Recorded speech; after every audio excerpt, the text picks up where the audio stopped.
Sun ya. Yuk. Yo, bisa dibuka Sip. Yo. Oke, halo semuanya, Satrio Wijoyo di sini dan hari ini saya barusan pulang dari teman saya ya, Mas Hafiz, karena semalam saya ngerjain laporan untuk tugas perancangan saya. Nah, kebetulan saya ngerjain laporannya begitu semangat sampai-sampai saya sudah jam 3 pagi di rumah Mas Ganang, sehingga saya putuskan untuk menginap sekalian karena saya agak ngantuk ya. Jadi kalau pulang itu nanti malah bisa agak berbahaya dibanding saya tidur di sini. Oke, hari ini saya mau pulang ke Temanggung. Nah, jarak antara Magelang sampai Temanggung itu mungkin sekitar 22 km ya. Yaitu saya pengen membuat video sekalian karena kayak sayang gitu ya kalau cuman pulang-pulang aja. Mari kita bikin video. Nah, kita mau bikin video apa? Jadi kali ini saya mau membuat video tentang kenapa mesin diesel itu lebih baik dan kenapa harga jual bekas mobil diesel itu lebih mahal dibanding dengan mobil bensin. Contohlah Innova begitu ya. Innova tahun 2010 itu harga secondnya mungkin sudah 100 kecil ya. Tapi kenapa kalau yang itu yang bensin? Kalau yang diesel itu lebih tinggi. Dan saya cari-cari juga informasi bahwa mobil-mobil diesel itu kok pasarannya lebih tinggi daripada mobil bensin gitu ya. Kayak Kijang Lama atau apa begitu, yang diesel sama yang bensin pasti tinggi. Yang diesel kuda juga begitu. Nah, mari kita bahas kenapa kok bisa seperti ini teman-teman. Oke, jadi saya tadi itu sudah mencari atau studi literatur mengenai hal ini, kira-kira apa saja yang membuat mobil diesel itu harganya lebih tinggi daripada mobil bensin di Indonesia ini. Saya nggak tahu kalau di luar negeri atau gimana ya, tapi saya sebagai orang Indonesia maka saya mencari ini di Indonesia. Nah, dari studi saya yang saya lakukan itu saya mendapatkan 6 alasan mengapa mobil diesel itu lebih mahal dan lebih bagus daripada mobil bensin. Yang pertama, mungkin agak sedikit teoritis ya, tapi menurut saya ini masuk akal juga. Jadi mobil diesel itu seperti yang kita ketahui bahwa mobil yang bergerak atau bahan bakarnya bisa meledak di dalam ruang bakar itu tidak menggunakan busi, melainkan dia meledak dengan sendirinya atau self igniting. Nah, mengapa mobil diesel itu bisa self igniting? Itu karena bahan bakar mobil diesel itu dia dikompres oleh piston di dalam ruang bakar itu sedemikian rupa sehingga dia lebih tinggi suhunya, lebih tinggi temperaturnya untuk dapat mencapai self igniting itu. Nah, pabrikan atau engineer merancang seperti ini itu dia mengaplikasikan bahwa titik mati bawah atau ketika piston itu bergerak ke atas untuk ruang bakar yang sempit, itu dia lebih sempit banget ruang bakarnya, sehingga jarak antara piston ketika dia bergerak pol ke atas itu kalau mesin diesel dia ruangannya lebih sempit dibanding dengan jarak piston pada mobil bensin ketika dia bergerak pol ke atas. Nah, hal ini menyebabkan kompresi rasio mesin diesel itu lebih besar daripada kompresi rasio mesin bensin. Jadi kompresi rasio itu perbandingan antara piston itu di titik mati atas. Jadi kalau piston bergerak ke bawah itu namanya titik mati atas karena volumenya itu paling besar, dibagi dengan piston bergerak ke atas atau titik mati bawah pada volumenya kecil. Nah, diesel itu kompresi rasionya lebih tinggi dibanding dengan mobil bensin, sehingga efisiensi atau pada prinsipnya efisiensi mesin itu berbanding lurus dengan kompresi rasio. Jadi semakin besar kompresinya maka efisiensinya akan semakin besar. Oke, selanjutnya yang kedua itu adalah ketika mobil itu bergerak melaju dengan suatu pembakaran di dalam ruang bakar. Kalau mobil diesel tadi karena kompresinya tinggi itu, karena titik mati bawahnya lebih pol ke atas ya, dia dapat menghasilkan langkah kerja yang lebih banyak dibandingkan dengan mobil bensin. Jadi ketika dia meledak self igniting itu kepala pistonnya itu kan berada di pol ke atas ya. Nah, dia bergerak ke bawahnya itu lebih panjang daripada dengan mobil bensin. Oke, jadi ketika langkah kerja itu lebih panjang, atau mungkin desainnya itu dia mempunyai stroke yang lebih panjang, maka torsi yang dihasilkan oleh mesin diesel itu bakal lebih banyak. Why? Kenapa? Karena piston itu kan bergerak naik turun begitu ya. Naik turun yang di bawahnya itu adalah sebuah mengengkel gitu. Nah, ketika dia bergerak naik turunnya itu lebih banyak, nah dia radius cranknya itu di bawah dia bakal lebih besar. Nah, ketika radiusnya ini lebih besar, itu torsinya itu distance-nya antara titik pusat cranknya dengan titik dorong yang dihasilkan oleh piston itu dia bakal lebih panjang dibanding dengan mobil bensin. Nah, hal ini menghasilkan sebuah torsi yang lebih besar, sehingga mesin diesel itu secara brosurnya atau di ini ya, di secara hitam di atas putihnya itu dia mempunyai torsi yang dalam satuan Newton meter atau dalam satuan yang lain itu lebih besar dibandingkan dengan mobil bensin, teman-teman.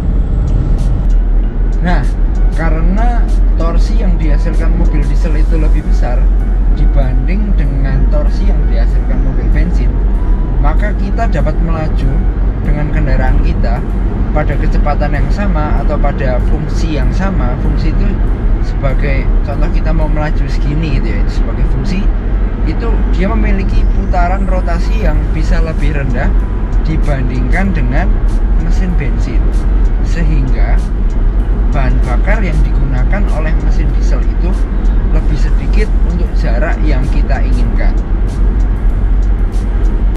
Nah, karena di atas kertas atau dirancangnya itu mesin diesel itu lebih lebih besar torsi yang dihasilkan, alhasil Oke, yang kelima, ketika pabrikan itu merancang sebuah mesin dan ternyata mesin itu menghasilkan torsi yang lebih besar, maka komponen-komponen yang ada di dalamnya atau komponen-komponen yang dirakit atau dirancang, didesain oleh pabrik itu memiliki tingkat ketebalan atau memiliki tingkat komponen yang lebih kuat dibandingkan dengan mobil bensin. Nah, ditambah lagi mobil-mobil diesel yang dari pabrikan itu banyak yang sudah menggunakan turbo ya sekarang ya. Dan itu pastinya penggunaan turbo itu adalah ibarat orang itu di-push begitu, dan itu bakal dirancang oleh pabrikan untuk dia lebih kuat lagi mesinnya. Nah, karena dia mesinnya lebih kuat, mesin diesel itu lebih berat dibandingkan dengan mobil bensin. Nah, hal ini bisa menjadi pros, bisa menjadi cons. Why? Karena positifnya mobil ini menjadi berat dan mobil itu jadi ibarat orang Jawa itu anteng ya. Jadi dia lebih nyaman gitu, lebih lembut dipakai. Tetapi bagi orang yang tidak menyukai seperti ini, mungkin terasa berat mobilnya, jadi jadi tidak enak larinya karena kita membawa beban kemana-mana begitu ya. Itu mungkin bisa jadi pendapat positif, bisa menjadi pendapat negatif bagi orang yang suka diesel. Oke, selanjutnya yang keenam adalah mobil bensin itu bahan bakarnya bensin. Oke, premium, pertalite, pertamax turbo. Nah, terus kalau mobil diesel itu dia menggunakan biosolar, kemudian pertalite atau Pertamina Deck, itu kalau bahan bakar yang dari Pertamina. Nah, karakter bahan bakar untuk mobil bensin sama mobil diesel itu berbeda, teman-teman. Jadi kalau mobil bensin itu kualitas bahan bakarnya adalah sesuai dengan angka oktan.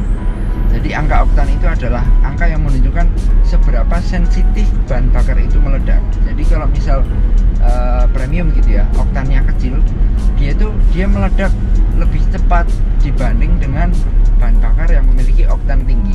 Nah, hal ini dimaksudkan untuk menghindari knocking, teman-teman. Knocking itu apa? Knocking adalah suatu keadaan di mana mobil itu mengalami self-igniting bahan bakarnya sebelum dia diperintahkan meledak oleh spark plug atau yang disebut dengan busi. Nah, hal ini membuat mobil bensin itu memiliki sebuah karakter range kerja yang spesifik untuk setiap untuk setiap jenis mesin gitu ya. Jadi untuk mesin kompresi tinggi dia memang tidak bisa untuk menggunakan bahan bakar dengan oktan rendah. Nah, kenapa? Karena dia bisa menimbulkan knocking gitu ya. Jadi dia harus sesuai dengan peruntukannya. Tapi berbeda dengan mesin diesel, bahan bakar diesel itu tingkat kualitasnya itu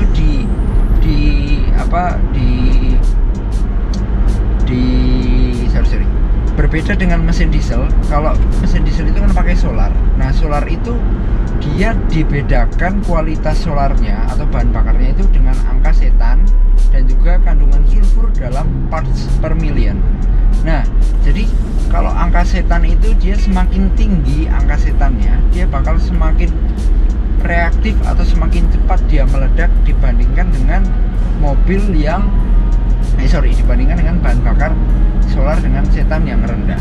Nah, hal ini kita tidak bisa berbicara knocking pada diesel gitu ya. Jadi bedanya kalau memang dia pakai solar dengan angka setan yang rendah, dia bakal meledaknya lebih lama dan dia menghasilkan power yang lebih sedikit gitu ya, karena dia ada sebuah delay langkah kerja yang tidak terpakai pada gerakan piston ketika dia melakukan langkah kerja. Sorry ya kalau ini omongan saya agak sedikit teoritis, tapi ini seperti ini. Kemudian selanjutnya adalah tidak dijumpai kalau mobil diesel itu diisi bahan bakar yang rendah dia rusak karena knocking gitu. Sebenarnya tidak dijumpai di mobil diesel. Itu adalah sebuah hal yang konyol menurut saya. Cuman memang ada suatu concern yang perlu kita perhatikan, yaitu adalah kandungan sulfur dalam parts per million. Jadi solar yang kualitasnya rendah dia memiliki kadar sulfur yang lebih tinggi dibandingkan dengan solar yang memiliki kualitas yang tinggi. Nah, hal ini akan sensitif pada mobil-mobil diesel teknologi terbaru karena dia clearance dari mesinnya itu lebih sempit, lebih presisi, sehingga kalau clearance-nya itu kemasukan partikel-partikel sulfur yang itu mengendap dalam mesin nantinya, itu yang akan merusak dari mesin diesel sebenarnya. Jadi bukan karena ledakannya, tapi karena endapan sulfurnya itu yang mengendap di mungkin common railnya, di injektornya, di nozzle-nya gitu ya. Itu yang menyebabkan mesin diesel kurang agak sensitif dengan sulfur. Tetapi ketika kita ngomongin mesin diesel konvensional yang clearance-nya besar, yang pakai pom yang belum common rail gitu, yang misal truk-truk jadul atau truk-truk ekspedisi sekarang mungkin juga walaupun dia common rail atau saya nggak tahu itu common rail atau enggak, tapi yang baru-baru itu kayaknya mereka melakukan ekspedisi tetap pakai biosolar juga. Nah, hal ini kita positifnya adalah ternyata solar itu lebih banyak digunakan untuk kemaslahatan manusia, untuk tracking, untuk base, untuk sehingga harganya itu bakal dijaga oleh pemerintah agar tidak tinggi. Coba dibayangkan kalau harga mesin bahan bakar diesel itu lebih mahal dari mesin bensin, maka banyak pabrik-pabrik pengiriman yang kacau balau, banyak pabrik-pabrik banyak perusahaan otomotif bis itu yang kacau balau juga keuangannya, karena dia menggantungkan biaya operasionalnya itu pada harga solar, teman-teman. Nah, jadi mungkin itulah alasan menurut saya ini bisa menjadi plus bagi kalian, bisa menjadi negatif bagi kalian. Mungkin kalian ada yang setuju, ada yang tidak, tapi saya hanya memberikan share pengalaman gitu ya. Kenapa kok mobil-mobil diesel itu harga secondnya atau harga barunya ya juga lebih mahal dibandingkan dengan mobil diesel lebih mahal daripada mobil bensin gitu, teman-teman. Jadi mungkin sekian dulu vlog saya hari ini mengenai kenapa di komen di kolom komen di bawah. Dan apabila kalian memiliki pertanyaan lebih lanjut, mungkin bisa komen juga di bawah dan share video ini ke teman-teman kalian ketika teman-teman kalian bingung mau beli mobil diesel apa mobil bensin, tulis di situ. Oh iya, kita bahas dulu ya. Kita tidak fair kalau hanya memberikan positifnya tentang mobil diesel itu. Kita berbicara negatifnya sekarang. Nah, negatifnya ketika kita menggunakan mobil diesel adalah yang pertama, itu dia memiliki getaran yang lebih besar daripada mobil bensin. Jadi oke lah, memang itu mengganggu kenyamanan bagi orang-orang tertentu yang mungkin sensitif dengan getaran gitu ya. Karena itu sangat terasa teman-teman untuk mobil-mobil jadul. Tapi kalau mobil-mobil sekarang mungkin getarannya nggak begitu kerasa ya. Itu yang pertama. Yang kedua, soal suara. Mobil diesel itu memiliki suara yang lebih berisik. Jadi dia suaranya mesin itu agak masuk ke kabin.